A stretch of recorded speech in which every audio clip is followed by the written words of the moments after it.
Welcome to Touched by Type 1 Conversations, a series focused on real discussions and the unfiltered voices of the Type 1 diabetes community. Together, we learn from stories, leadership, and experiences of people touched by Type 1, all led by young people with Type 1 diabetes. Thank you for listening.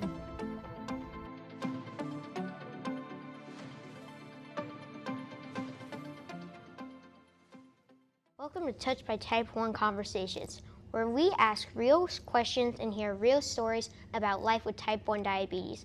My name is Grant. I'm 11 years old, and I was diagnosed with Type 1 diabetes at the age of 7. I'm excited to be here with Gary Forbes. Hi, Gary. Can you tell us who you are and your Type 1 story? Pleasure to be here. Thank you for having me, Grant. Honored to be on your show. My name is Gary Forbes. I am one of 3 players who have ever played in the NBA with Type 1 diabetes. I was diagnosed at 19 years old after my freshman year in college. I had a kind of familiarity with diabetes. My father was a Type 1 diabetic, as well as my grandfather. What is one of the biggest challenges you have faced with Type 1 diabetes? How did you get through that challenge? I guess was making the NBA. I think for me, how did I overcome that challenge was with optimism. My dad was a big believer in positive outlooks on anything you do. He had a saying, plan A is plan A, plan B all the way to Z is to make plan A work. There is no plan B. And I've always known to always doubt my doubts before I doubt my faith. So I'm a positive, optimistic person in every single situation, no matter what. There always has to be a silver lining. So that's how I was able to manage it. Constant, positive affirmations to myself, believing in myself, and my family's love and dedication too. What advice would you give kids like me growing up? My advice would be to, it's kind of regular cliche things, doubt your doubts before you doubt your faith, work hard. And I think anything that you do in life, if you go into it with an optimistic and a positive mindset, I think 10 out of 10 times you usually get what you want. I'm a big believer in manifestations. Everything I say, everything that has, did you know that everything that has started with a thought has become a reality? This chair that we're sitting in, someone had a thought to create a chair. The phones, the cameras, this index card. So if thoughts are realities, that means that we can create anything that we think of. If you could invent one thing to make Type 1 diabetes easier, what would it be? I would think like carb counting. I think carb counting would be a cool way. I mean, they have stuff, but still to make it a little bit easier with everything that we eat. I think that for me. For me, I personally make a pill for insulin. You know, it's crazy. When I was first diagnosed, right, I didn't like needles. Super afraid of needles, and they were trying to give me the saline to try to, give myself and test how I'm able to use it. And I was like, I cried to the doctor. I was like, man, isn't there a pill or something that I could take? And I was like, no, you got to take these injections. So I like that, the pill for sure. How have your friends and family supported you with Type 1 diabetes? I think they have done a great job in not over, hyper-focused on it. I watched my dad every single day lift weights, do normal things. My mom wasn't really, too pressed on it. She just wanted me to make sure I ate the right foods, got the right amount of rest, and made sure I took my insulin. And I think my friends, played a huge part in not making me feel different or left out. They didn't care that I had diabetes. They would kind of always joke on me. Let's say if I'm on the side taking a break or drinking some juice, they'd be like, nothing's wrong with you. But I think that kind of friendly banter helped me build tough skin and be able to manage Type 1 diabetes at a high level playing in the NBA. Did you ever feel left out because of diabetes? What did you do?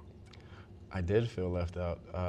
In the 2008 NBA draft, when I wasn't drafted, I think for me, hiding the fact that I was a Type 1 diabetic, because I didn't want people to use it as a crutch or, oh, he has this chronic health challenge and he can't do anything. And I proved that I was able to do, Player of the Year in the conference, All-American, all these different things. But I did feel left out when I wasn't drafted. But that actually, put more fuel and more wood to the fire for me to accomplish my goals. What's your favorite low treat? My favorite low treat. So I love M&M peanuts, frozen. I mean, it has to be in a refrigerator. And I love, I switched from apple juice to orange juice. I'm a big orange juice guy now. I don't know why. I like orange juice. What about yours? What's your favorite lows? I like a lot of stuff. I like Airheads. Airheads are pretty good. Airheads are pretty good. What was it like managing type 1 diabetes while playing in the NBA?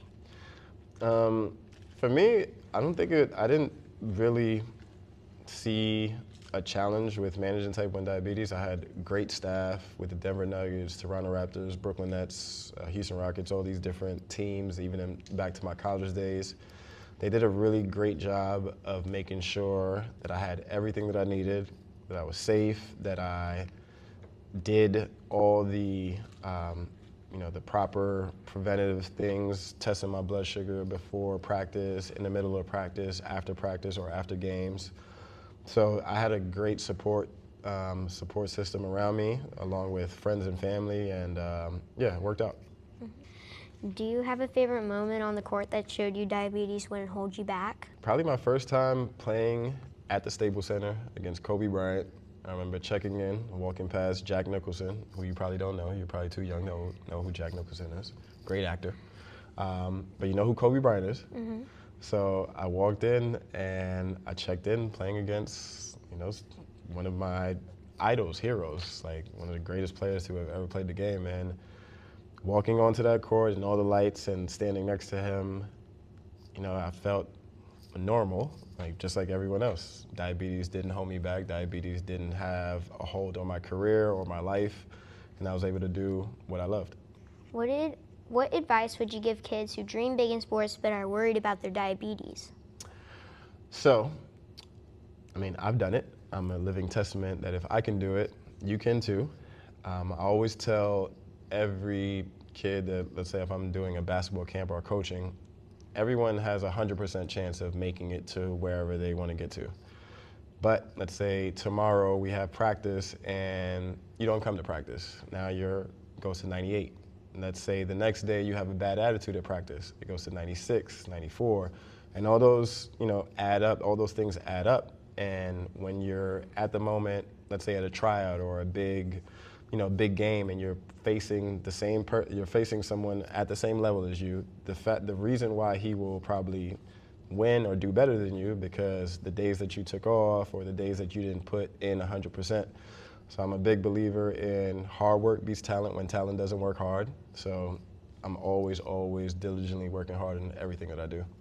Can you tell us about your book, Soul Survivors, and what inspired you to write it? So Soul Survivors is the greatest multimedia comic platform in the world. It's about children with chronic health conditions like diabetes, autism, cancer, mental health challenges. I created it at the end of my career. I wanted to figure out what my purpose was. Why was I given these challenges of making it to the NBA and withstanding all these different experiences? And I wanted to create an empowering and uplifting story for children with chronic health conditions who I feel are underserved, underrepresented, and I just wanted to show them a brighter side, a different side of what they're going through. I was fortunate, super fortunate enough to have, my dad show me an example of managing type 1 diabetes at a high level, and I was able to take that on and play in the NBA, and now my goal is to send that same optimism to the world through the Soul Survivors, and hopefully, they'll be, you'll be playing in the MLS, and hopefully there'll be another NBA player after me, and with diabetes or any one of the chronic health conditions that I have in the Soul Survivor series. I'm a competitive soccer player. What advice do you have for athletes with type 1 diabetes? Work hard, play harder. Your present situation is not your final destination. So say if you have a bad practice, all right, it's a bad practice. You have tomorrow, you have the next day, and you can always achieve something if you have that mindset of never being satisfied or never being okay with just being good enough. You want to be great, so. Has any of your CGMs or pumps fallen off or been pulled off during games? So I've been on a pod for 8 months now. I've been on a CGM for 2 years. So before that, I was just pricking my fingers and doing, daily injections. I actually played against some 16-year-olds the last week in Denver, and one of my pods got ripped off. So that was the first time I've ever experienced that. Mm-hmm. What about you? Sometimes like when I'm like playing soccer, it's just like I like bump into someone and kind of like feels uncomfortable and it just like falls off. Yeah, it does. That's the final question. That's it. Thank you for joining us today on Touched by Type 1 Conversations. We'll see you all next time. This is the greatest interview I have ever had.